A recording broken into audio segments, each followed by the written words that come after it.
Lacey here. I want to talk to y'all today about solo hiking versus hiking with a partner. When I tell people I have thru-hiked the Appalachian Trail, they're like, well, you went with somebody, right? Or who did you go with?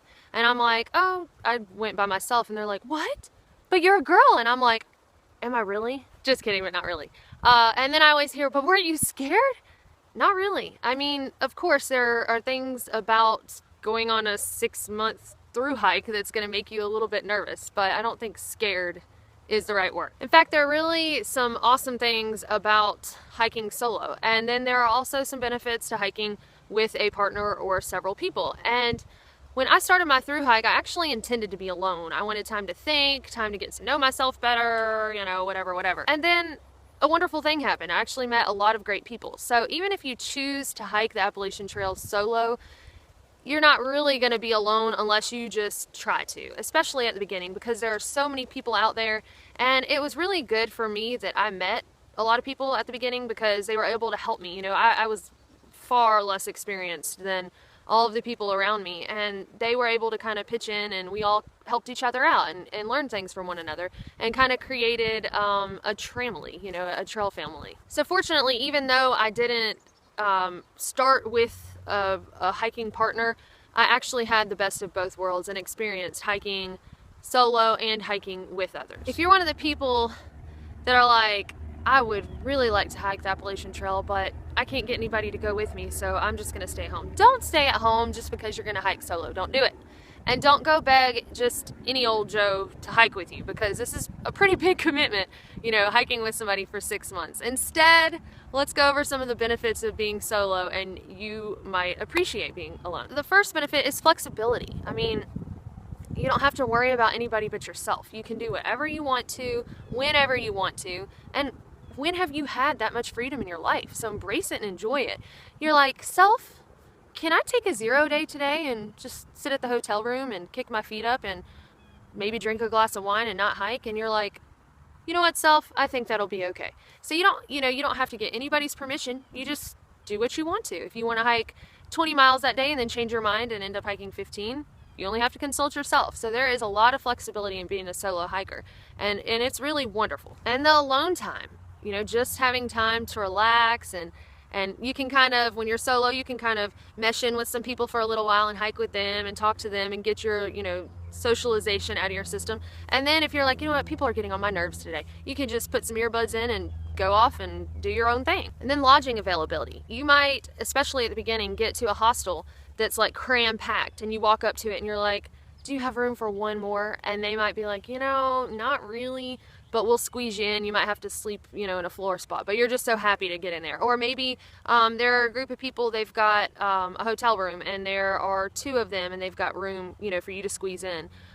So it kind of gives you more flexibility with your lodging, because you can jump in with others and split a hotel room, or have one completely by yourself, or, you know, squeeze in at a hostel. And meeting new people, you're much more likely to strike up conversations with strangers and new people out there on the trail than you would if you had a buddy. So, you know, otherwise you and your buddy will kind of be to yourself and do your thing and whatever. But when you're alone, there might be times that you crave that, you know, conversation. And so it will kind of open your mind to trying new things. Have no fear though. If you really do want to be alone, there will be opportunity for that. You know, at the beginning, there were a lot of people around, and that's really when I hiked with others and created my tramily and everything. But due to getting off the trail twice, I was kind of behind the bubble and everything, and I had a lot of alone time, especially in Maine. And I really needed it and wanted it, and I got like the figuring me time out and figuring out, you know, what I was going to do after the trail and where I wanted my life to go after that. I had plenty of time for that at the end. And it's funny because, you know, you think that those are the things you want to think about, and then a lot of times you get out there and that's the last thing you want to think about, you know, what to do after the trail. But at the end, I'd say at least the last 3 weeks or so to a month, I really had figuring out me time and time to contemplate and be alone with my thoughts. It's really what you make of it, so don't let the fear of too many people, you know, ruining your good time hold you back from the AT, because there were a lot of people who kind of, you know, mingled in and spoke a little bit, but for the most part they stayed to themselves, and nobody bothered them. Now, if you are planning to hike with a partner or a group or whatever, there are a lot of benefits to that as well. So splitting gear or weight. Now make sure it's somebody that you trust and that you really like, and they're actually you know, not gonna fight with you and then leave you with no tent for a night or something like that. I actually saw that happen on the trail. But it is nice to share gear because it can reduce your pack weight overall. You know, if you share the same water filter, the same cook stove, the same shelter, you know, you can take turns rotating out who carries what and whose pack is lighter, and it's nice, and it gives you a break. You can split like the chores, so like going to fetch water or packing up the tent, or, you know, just all of the little duties and stuff at camp. Also, when you're with a group of people, there's opportunity for cheaper lodging. So as a solo person, you could stay at a hostel for like $25 a night, or you could stay at a hotel for $60 a night. But if you have 4 people splitting that hotel for $60 a night, of course it's going to be much cheaper. So it kind of goes, you know, both ways. Also, when you're resupplying, if you're with other people, it gives you a chance to have more variety in your diet. So for example, one person might buy a huge bag of chips, and the next person might buy a huge bag of donuts, and the next person a huge bag of cereal, and so on. And then you buy a pack of Ziploc bags, and all of you split it up, and then you have a lot of variety, and you've just spent like what one of those things would cost. Where otherwise you would have had to either find, you know, the individual serving packs that are more expensive per unit, and get variety that way, or else buy a lot and have to throw some of it out. So it's kind of nice when you're resupplying and you have other people around. My favorite thing about hiking with other people, though, and you do get this some solo, you know, if you get to know the people around you, is it's the camaraderie. So it's the, you know, being able to pat each other on the back. You're not always going to have a good day, but maybe the day that, you know, you're just feeling down in the dumps, somebody else is there to cheer you up. And I had that happen several times. One memorable time was at the NOC. I was coming out of there, heading north, and everyone had left ahead of me. I had gotten some really bad news about my dog Sugar, who was sick at the time, and it was raining, I was cold, and I just was not happy. And I almost passed the shelter that I knew everybody was staying at, just because I didn't feel like seeing anybody. I didn't feel like talking to anybody. You know, it's like, I don't really know these people, and they don't want to deal with me being all upset like this, and the shelter's going to be full, there's going to be no spots, so I'm going to have to sleep in my tent and set it up in the rain. And I just, you know, was being a negative Nancy.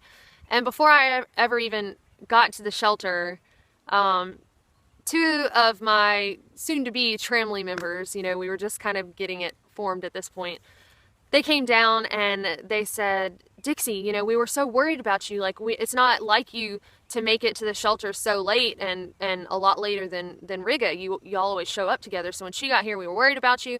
And they, you know, put on back their hiking clothes and, you know, got out of their warm sleeping bags and their warm, dry clothes and socks and all that. And they put on all their wet stuff, and they came out looking for me because they were worried about me. And I was a solo hiker, right? So, sure, if you go out there with a group, you've got built-in camaraderie, but if you go solo, you're probably going to create it anyway. And anyway, when we got to the shelter, Riga was there waiting in the shelter for me. She'd saved me a little bitty corner, you know, to squeeze in next to her, and it turned out much better than, you know, I had even expected. And that's when I realized, like, people actually care about each other out there, and they're willing to help one another, and they love one another. And I just wish that people in the real world treated each other as well as the people do out on the trail. One thing I will caution you: if you decide to hike with somebody else, like y'all plan to go out there together and you're a couple or friends or whatever, you need to have a very important discussion ahead of time, and that is, if one of us ends up injured, what is the plan? Do we leave together, or do we both come out here to be through hikers? Do we give it a week to see if it's going to heal up? You know, is there enough time to allow you to heal up? And go ahead and have that discussion, because it can save a relationship, a friendship, whatever, if you go ahead and plan that ahead of time. And, you know, that's up to you and the 2 of y'all or 3 of y'all or 4 of y'all or whatever you want to decide, because I saw that happen several times on the trail, and it worked out best when the discussion was had ahead of time instead of like the heat of the moment. The bottom line is, you know, whether you are planning to hike solo or planning to hike with a group, just make the most of it. You know, have the best time you can. Try to embrace all of the experiences you can. Talk to everybody you can. But like I said, do not sit at home just because you don't have a hiking partner. I promise it will work out and you will have fun anyway. And I hope y'all found this helpful. And if you have any questions about hiking solo versus with a group, please comment below and I will try to answer those. And y'all remember, if you enjoy this channel and you've learned anything from it and you would like to support me for free, then click on the link below where it says, you know, shop through my Amazon. It'll take you to my ebook, but you don't have to buy the ebook. Just go up to the top in the search bar and search for whatever you want to buy on Amazon if you're going to be buying something anyway. And it won't cost you anything extra, and a portion of it will go to helping me hike the PCT. Also, you can click the link that says buy here for the ebook at the end of this video, and we will see y'all next time. Okay, so I am here at Amicalola State Park, and there's this nice little compartment overhead, so that's the opening, where you can put like a headlamp